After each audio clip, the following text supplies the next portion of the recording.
Unusual Chinese activities sa Ayungin Shoal ating pag-uusapan kasama si Undersecretary Alexander Lopez, ang tagapagsalita ng National Maritime Council. Yusek Lopez, magandang tanghali po at welcome sa Bagong Pilipinas ngayon. Hi, magandang tanghali din po, Asik Weng, at sa ating mga nanonood at nakikinig ngayong araw na ito. Happy National Heroes Day, by the way. Okay, Yusek, para po sa kaalaman po ng ating mga kababayan, ano po ba ang sitwasyon ngayon sa BRP Sierra Madre? Totoo po ba na may unusual activity ang Chinese Maritime Forces doon?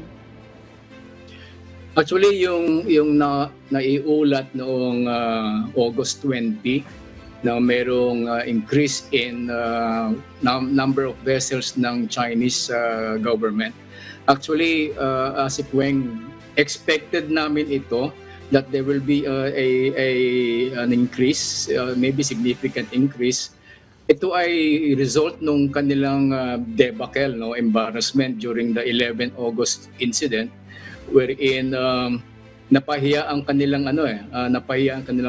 gobyerno, but without releasing the picture, kasi namomonitor natin sa Chinese media na wala silang nirelease na picture of video kung ano talaga yung nangyari. Pero nonetheless, na-monitor din natin sa sa mga international commentaries kung paano sila napahiya. That's why again the message nito in optics na gusto nilang palabasin ay they're still in control of the area. That's why nagpadala sila ng mga karagdagang maritime assets doon sa West Philippine Sea, in particular sa Ayungin at doon na rin sa Bao de Masinloc. Pero nakausap natin yung ng commander ng Western Command, mapayapa nagbawas na sila at basically normal na yung deployment nila doon, isang Chinese Coast Guard at mangilan-ngilan na Chinese militia vessels, unlike no 20 August na naiulat ng ating armed forces. Yusek, gaano karami pong barko ng China ang na-monitor ng ating pamahalaan dyan sa lugar?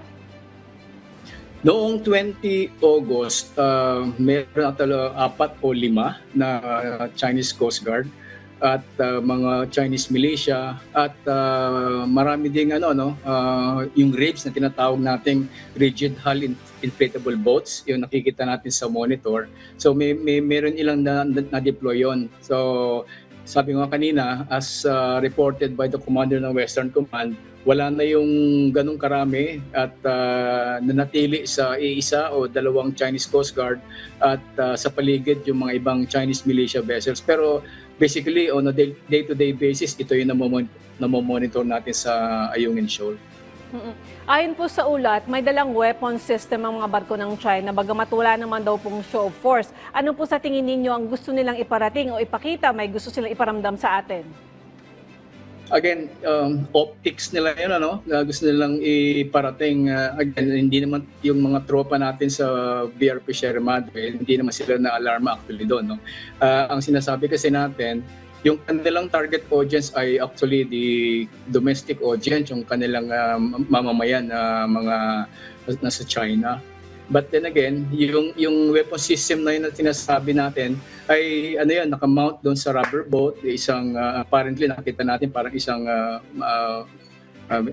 we can call it a machine gun, Pero again, ito ay isang propaganda optics para ipakita nila na gano'n sila kalakas. Pero nonetheless, hindi natin ito pinapabayaan, but gamitin ko na yung sinabi ni Secretary Gilbert Chodoro, ito ay we condemn, we take serious concern and we condemn these actions done by the Chinese forces during the 20 August day. So sinabi niyo po na hindi natin ito dinidedma at hindi rin naman natin pinapatulan. Pero kumusta naman po yung deployment ng ating tropa doon sa lugar?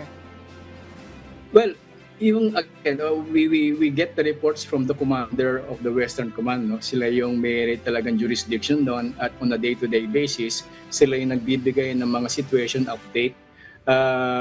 Yung mga ganong insidente, sabi nga ng commander doon ay minomonitor nila, but whatever whatever happens, no, and meron tayong contingency plans kung ano man ang gusto nilang no. Without going to the details, we do have contingency plans for whatever actions na mag-emanate upon. But then sabi ko kanina, medyo normal na yung ang sitwasyon doon sa 57 at humupa na rin yung sinasabi nilang na unusual incident o unusual happening.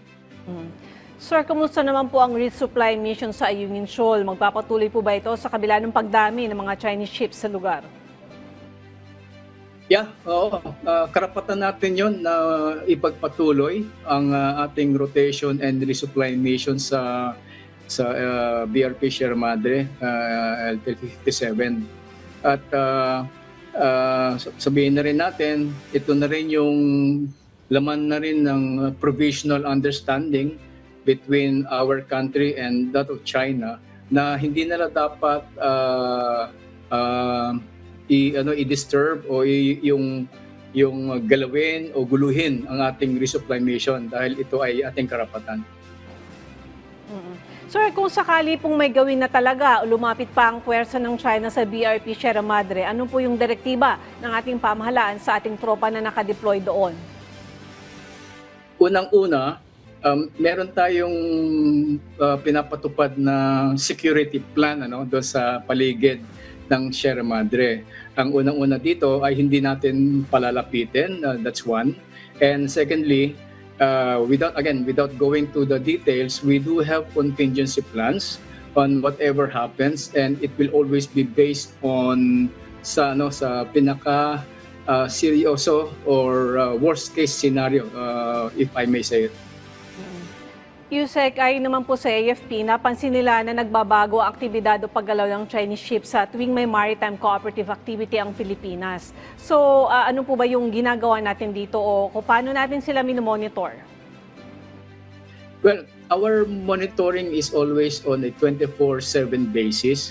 At dinodocument natin yon lahat ng kanilang mga galaw.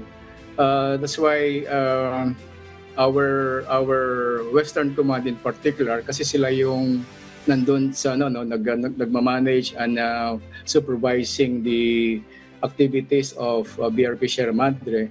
Meron tayong mga kaukulang ang tawag namin sa Navy Watch Quarter Station Build, so different activities, different scenarios ay meron na tayong kaukulang plano or paano pagbabantay. Okay, sir, may tanong po mula sa ating kasamahan na si Ryan Lisigues ng PTV. May social media post daw po sa China claiming that Batanes is part of China. Ano po ang reaction niyo dito?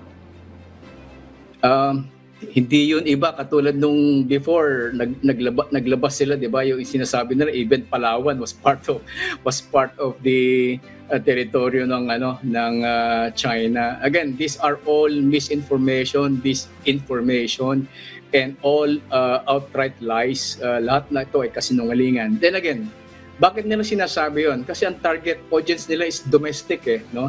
Sinasabi nila doon sa kanilang mga kababayan doon sa China na ito yung kanilang teritoryo. But again, hindi natin sinasabi na yun ay lahat ay katotohanan. In fact, lahat yun ay kasinungalingan. Hindi nila pwedeng mangyari yun dahil alam naman ng buong mundo. Walang naniniwala sa China, no? Na tayo ay may moral ascendancy, we have the moral high ground, that we are adhering to international law and based doon sa 2016 arbitral ruling. Sila naman, unfortunately, they are signatory to the UNCLOS and yet they have a different interpretation of the international law on the UNCLOS. Well, that's something very unfortunate. Sir, may follow-up question po si Ryan Lisigues ng PTV. Ano sa tingin ninyo ang rason bakit pati ang Batanes ay inaangkin na rin nila batay sa kanilang mga post? Part pa rin po ba ito ng ganti nila sa pagbangga ng kanilang warship sa CCG vessel?